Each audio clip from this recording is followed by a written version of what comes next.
I just want to treat them like everybody else.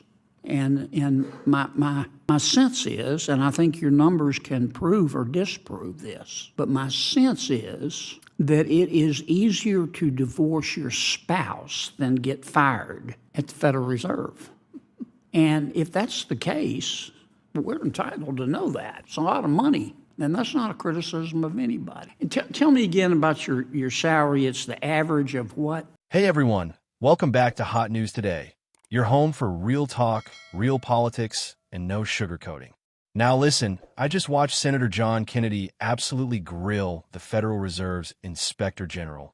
And I've got to say, this one's different. Kennedy didn't just ask tough questions. He exposed the problem of unaccountability that's been rotting in our institutions for years. Think about it. The man in charge of investigating misconduct inside the Federal Reserve couldn't even tell us how many wrongdoers were actually held accountable. Couldn't say how many were fired. Couldn't even give a percentage. That's not oversight. That's avoidance. And the best part? Kennedy didn't let it slide. He called it what it is. It's easier to divorce your spouse than get fired at the Federal Reserve. That line right there, that's not just humor. That's truth wrapped in wit. We're going to break down exactly why this moment matters, how it exposes what's going on behind those polished walls at the Fed, and why Kennedy's no-nonsense approach deserves some serious respect. So before we dive in, make sure you hit subscribe, tap that notification bell, and smash like if you're tired of politicians dodging simple questions. All right, let's roll the clip. You've been IG since 2011, and you do a lot of internal investigations. In other words, did some particular employee at the Fed not do their job? Is that correct? Yes. About how many of those you think you've done? Well, in terms of investigations of potential misconduct or wrongdoing, we have typically had a running average of about 60 or 70 of those. Obviously, the pandemic... Is that total? 60 or 70 a year? No, at any point in time. Okay. Many of them are closed. New ones come in through our hotline, which we open up. But that's typically a rough gauge for how many investigations we have pending. Since you've been there in 2011, again, I'm talking internal investigations, would 500 sound right? I'd have to look into it. I don't want to give you a number. No, I'm not going to hold you to it. Wasn't many. Is it more? You think it's more than 500? I would like to look into it and get you an exact number. Okay. In what percentage of the cases, just ballpark, do you find wrongdoing? Again, it would be a wild guess, and I'm not comfortable giving one to you, but we can certainly look into that and develop those numbers for you. Frankly, I would have thought would have that before you came today. Would you think it's more than half? No, I would not think so. More than a quarter? That's where I'm uncomfortable. Well, is it happen frequently that you find wrongdoing, or infrequently? It's not infrequent. It's not infrequent? Mm-hmm. Okay. All right. And when you find wrongdoing, are the people who committed the wrongdoing, according to your report, fired? Sometimes. Okay. What percentage are fired? Again, sir, I would like to get you a specific number if that's what you'd like. Yeah, I think if you could get us that number, and perhaps we could do this again, because I think people have the right to know that. I don't want to pick on the Federal Reserve. Okay, let's talk about what we just watched. Senator Kennedy did what so few in Washington dare to do. He cut through the fluff and demanded accountability.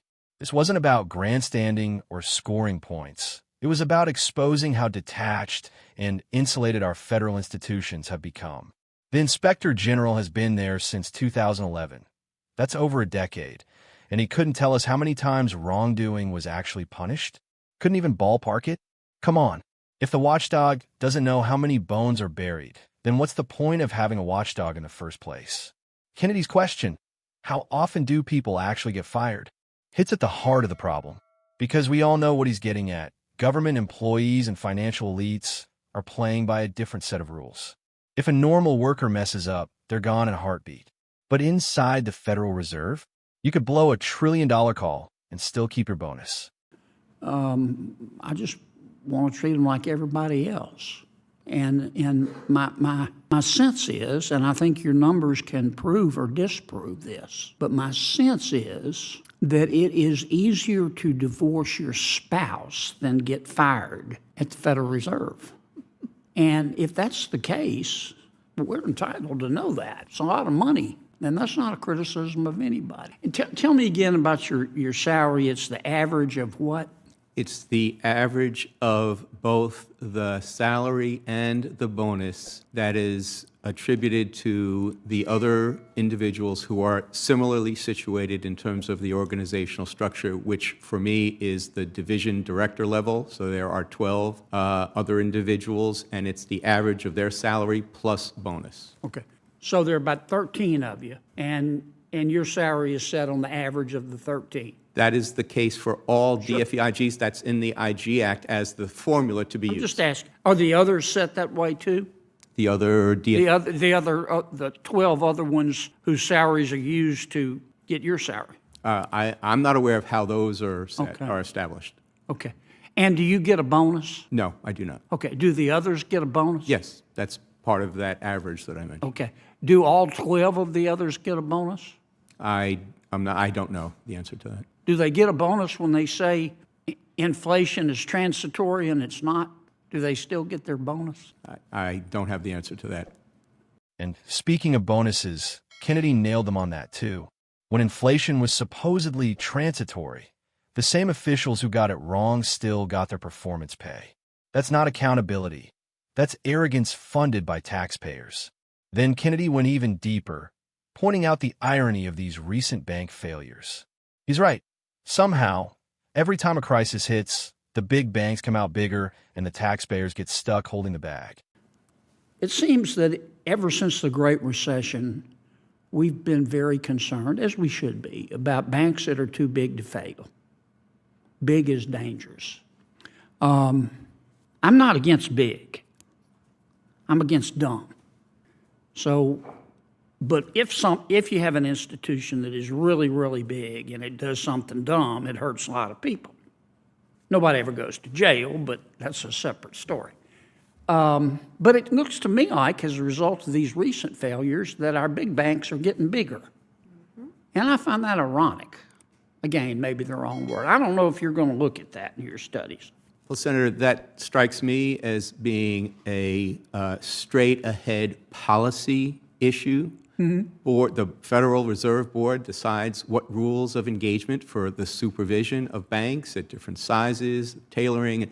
All of those are supervisory, policy-based decisions, and the IGs are prohibited from getting involved in overseeing policy. Senator Warren and I may disagree with this, but we disagree a lot, but we still like each other. But see, if I ask Mr. Barr that question, I think the answer I'm going to get is, look, the problem with the bank failures is the management did dumb things, and they were incompetent. And yes, some of my regulators were not as proactive as they should have been, but it's Trump's fault. Trump ain't my homework. And I don't think that's a candid assessment of the situation.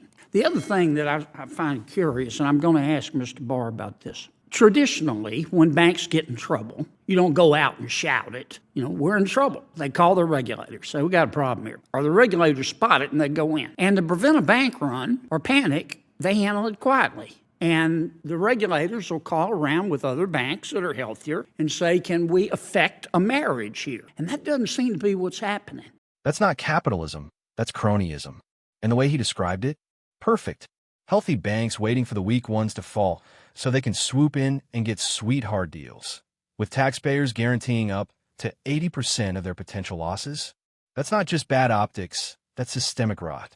But what I really respect about Kennedy here is his instinct to bring all this into the open. He told the IG flat out, I don't want to just talk about this in private. I want to talk about it in front of the American people. That's leadership. That's transparency. And frankly, that's what every senator should be doing. And as a result, the healthy banks that would normally come in and help for a price, a fair price, and help the failed bank, the healthy banks, they're pretty smart. They're waiting. They're going, no, we don't want to come in too early. Let's let them go under. And then we'll come in and we'll get a great deal, and the taxpayers will have to guarantee all our potential losses. Can you look into that? Because if I ask Mr. Barr, God bless him, he's just going to say, it's the fault of the bank presidents and Trump ate my homework. So I'm looking for somebody who can help us answer those. To the extent that you're asking, Senator, about the process of once a bank fails, what does the Fed, what does the FDIC do in terms of trying to get another bank to come in and take over or buy its operations? That would be kind of post-failure, so that wouldn't be part of our current review, material loss reviews, but we can consider looking into the kind of post-failure issues like that, or discussions that may have been had with the other financial regulators. I'm taking too long, but here's what I'm getting to. And this is not a criticism of J.P. Morgan or Mr. Diamond. I have great respect for both of them. But you know the deal they made is a good deal. I'm not suggesting that they shouldn't have made a good deal for their shareholders. But the truth is, the deal was so good, if we still had white pages, you could open up the white pages, put your hand over your eyes, and pick a name and say, we're giving you this deal. Kennedy's questioning wasn't a stunt. It was a reality check for an institution that's gotten far too comfortable operating in the dark. And his message to the Federal Reserve was crystal clear. If you can't even tell us who's being held accountable, maybe it's time someone else starts asking the questions. So yeah, say what you want about Senator Kennedy's style, but today he showed substance. He made the powerful uncomfortable, and he did it with wit, logic, and guts. Camera leans in slightly. That's why people respect him, because he speaks the truth in a way that cuts through the noise, and he doesn't apologize for it. Smile slightly. Let me know what you think.